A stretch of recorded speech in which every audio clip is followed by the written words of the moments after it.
9월 중에 그리고 신규 매집 종목 하나 더 들어갈 겁니다. 저희 어제 PSK 전략 마감도였고 GST도 제가 보기에는 지금 15% 수익률 이상 나오고 있다 보니까 조만간 목표가를 돌파해 줄 것 같은데, 그럼 이제 또 기술주에 대한 포트가 확 비어버리는 거거든요.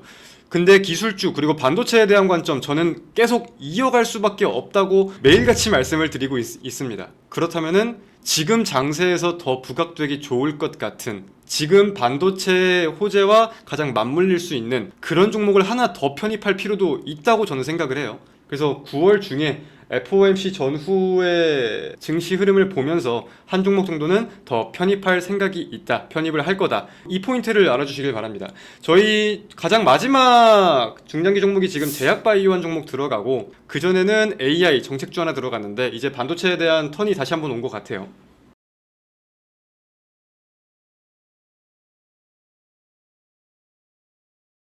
본격적으로 9월 11일 목요일 오늘자의 VIP 전용 비공개 방송을 시작해 보겠습니다. 자, 전일 미국 증시 먼저 한번 살펴보겠습니다. 전일 미국의 3대 증시가 전반적인 혼조세를 보이면서 마감이 되었어요. 다우지수는 0.48% 하락, 나스닥 종합은 0.03% 상승, S&P 500은 0.30% 상승 마감했습니다. 사실상 많은 분들이 지금 확인을 하셨겠지만 오라클도 36%에 가까운 급등을 보이고 PPI도 예상치를 하회하는 모습을 보였는데, 미국 증시는 왜 혼조세를 보였냐? 라는 내용에 대해서 한번 알아보겠습니다. 전일 미국 증시에 대해서는 세 가지 키워드로 우리가 나누어서 생각을 해볼 필요가 있을 것 같아요. 첫 번째로는 미국의 생산자 물가지수 PPI가 발표가 되었다는 점, 두 번째로는 오라클이 엄청난 급등세를 보였다는 점, 그리고 세 번째로는 국제 유가가 조금 상승했다. 이 세 가지 포인트를 꼽아볼 수 있을 건데, PPI 같은 경우는 예상치를 하회했습니다. 전월 대비해가지고는 0.1% 오히려 둔화되는, 감소하는 모습을 보였고요. 전년 대비해서는 2.6% 상승하면서 두 개 다 모두 시장 예상치를 하회하는 모습을 보였어요.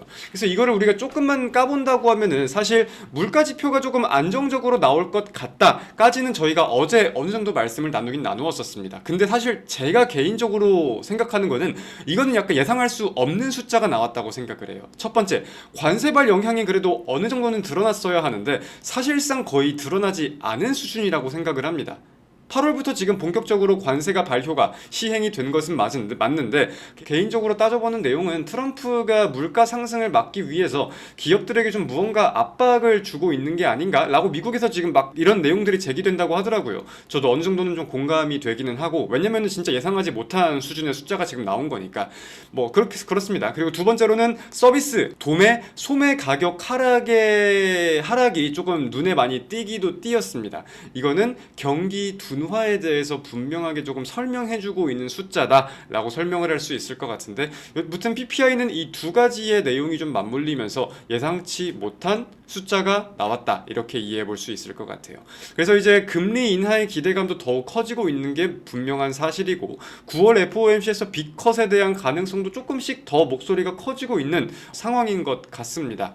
자, 그러면은 이제 여기서부터 우리가 생각해 볼 건, PPI도 잘 나왔고 오라클은 35.9% 급등을 보였어요. 뭐 당장의 실적이 잘 나온 건 아니었지만 클라우드 부분이 분명하게 조금 성장세를 보였다는 거, 수주잔고가 어마무시한 급증세를 보였다는 점에 대해서 AI 수요가 어마무시하게 탄탄하구나, 이러한 분석이 엄청 많이 제기되었습니다. 근데 그럼에도 미국 증시가 하락 마감을 했다라는 거는 일단 지정학적 리스크가 조금 끼었다라는 것도 어느 정도의 비중은 있을 것 같고요. 국제유가가 상승한 내용과 같은 내용입니다. 그리고 최근에 미증시가 좀 금리 인하에 대한 기대감을 가지고 많이 올랐다 보니까 일부 차익 물량이 출회되기도 하였다. 사실상 기대감은 계속해서 반영이 되고 있었고, 미증시도 계속 신고가 행진을 어찌 보면 시도하고 있는 와중이었는데, 그에 대한 차익 물량이 한 차례 좀 나왔다. 이 정도로 우리가 정리를 해볼 수 있겠습니다.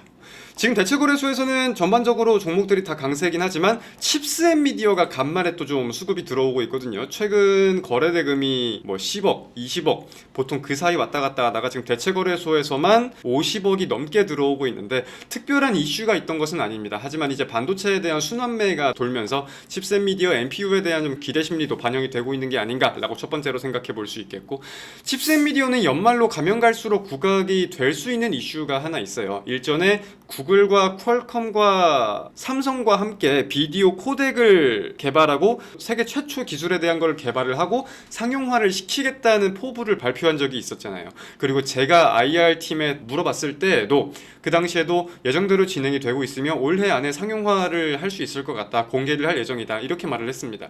그리고 이제 연말이 점점 다가오고 있는데 그와 관련돼 가지고도 슬슬 이제 내용들이 보일 수 있지 않을까라고 생각을 합니다. 지금 한 3%에서 4% 정도 수익권 확인되고 있는 것 같은데 차분하게 한번 잘 살펴보도록 하겠습니다.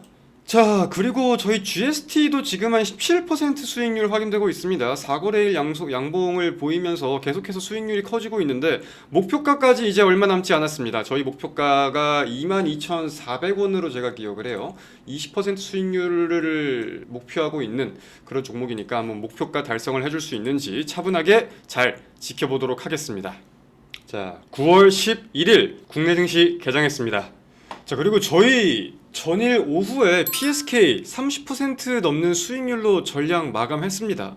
이 종목 같은 경우는 애초에 목표가가 20% 정도인 종목이었지만 저희는 버릴 수 없다, 더 끌고 가야 한다라는 관점으로 목표가를 상향 조정시켰었고 전일 이제 성공적으로 매도가 진행되었던 종목이에요. 근데 이제 매도가 나가니까 이제 와서 뭐 더 갈 것 같니, 혹은 애초에 왜 버티라고 강하게 얘기 안 해줬니 등등 이제 생각하시는 분도 좀 계신 것 같은데, 자, 아닌 건 아닌 겁니다. 우리 바로 잡을 거는 확실하게 바로 잡고 갑시다.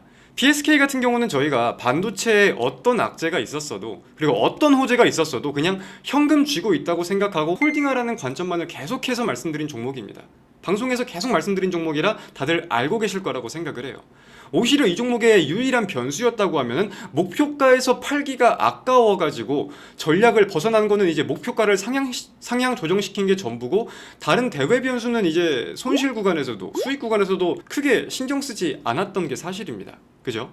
이 말씀을 지금 왜 드리냐면은 이게 저희가 추구하는 중장기 매매고 분명한 전략 매매예요. 증시가 하락할 때 자신 있게 더 담을 수 있고 대외 변수 한두 가지에 흔들리지 않는, 그리고 흔들리지 않는다는 건 분명하게 분석이 되었기 때문에 이 종목을 산다는 뜻이기도 하겠죠. 제가 근래 들어서 이제 9월은 매집의 한 달이다, 요즘 중장기 포트 꽤 긍정적이다, 이런 말씀들 많이 드리는데 제가 보기엔 다른 종목들도 얼마 이제 머지 않았습니다. 지금 GST 16%, 17% 수익률을 보이고 있고 이외 종목들도 지금 수익률 5% 넘어가고 점점 올라와주고 원하는 환경들이 조성되고 있는데 충분히 이제 벌 수 있는 환경이 만들어지고 있습니다. 계속해서 같은 전략으로 같은 관점으로 가져가 보겠습니다. 어제도 말씀을 드렸지만 관심 종목에 대해서 지금 보고 있는 것들은 이제 저희 기술주가 한 종목 매도가 되었다 보니까 다시 한 종목 편입시킬 생각이 있다라는 관점으로 보는 게 리노공업이라는 종목 지금 좀 눌림이 어디까지 나와줄지 보고 있는 게 있고요. 그리고 엔터, YG 플러스나 하이브 이런 것들은 추세 전환이 좀 나와준다고 하면은 매수할 수 있는 관점이 나올 것 같다, 모멘텀은 준비가 되었다, 이 생각을 합니다. 근데 저희가 생각하는 모멘텀이 시장에서 좀 어느 정도 부각이 한 차례는 되어야, 지금 기술적인 흐름이나 수급이 막 긍정적이지는 않으니까 여기서 이제 확실하게 부각이 되는 모습이 한 차례 보인다고 하면 따라갈 생각이 있다, 이렇게 좀 정리를 할 수 있겠고, APR도 사실 같은 관점으로 계속 보고는 있는데 먹을 구간이 얼마나 있을지 모르겠어요. 그래서 화장품 쪽은 수급이 확실하게 테마 자체에 수급이 들어오는 게 좀 더 확실해져야 볼 수 있지 않나라고 생각을 하고, 그리고 일부 전력주들도 함께 말씀을 드렸었고 그 정도로 좀 지금 생각을 하고 있습니다. 자, 9월 중에 그리고 신규 매집 종목 하나 더 들어갈 겁니다. 저희 어제 PSK 전략 마감되었고 GST도 제가 보기에는 지금 15% 수익률 이상 나오고 있다 보니까 조만간 목표가를 돌파해 줄 것 같은데, 그럼 이제 또 기술주에 대한 포트가 확 비어버리는 거거든요. 근데 기술주 그리고 반도체에 대한 관점 저는 계속 이어갈 수밖에 없다고 매일같이 말씀을 드리고 있습니다. 그렇다면은 지금 장세에서 더 부각되기 좋을 것 같은, 지금 반도체의 호재와 가장 맞물릴 수 있는 그런 종목을 하나 더 편입할 필요도 있다고 저는 생각을 해요. 그래서 9월 중에 FOMC 전후의 증시 흐름을 보면서 한 종목 정도는 더 편입할 생각이 있다, 편입을 할 거다, 이 포인트를 알아주시길 바랍니다. 저희 가장 마지막 중장기 종목이 지금 제약바이오한 종목 들어가고, 그전에는 AI 정책주 하나 들어갔는데 이제 반도체에 대한 턴이 다시 한번 온 것 같아요.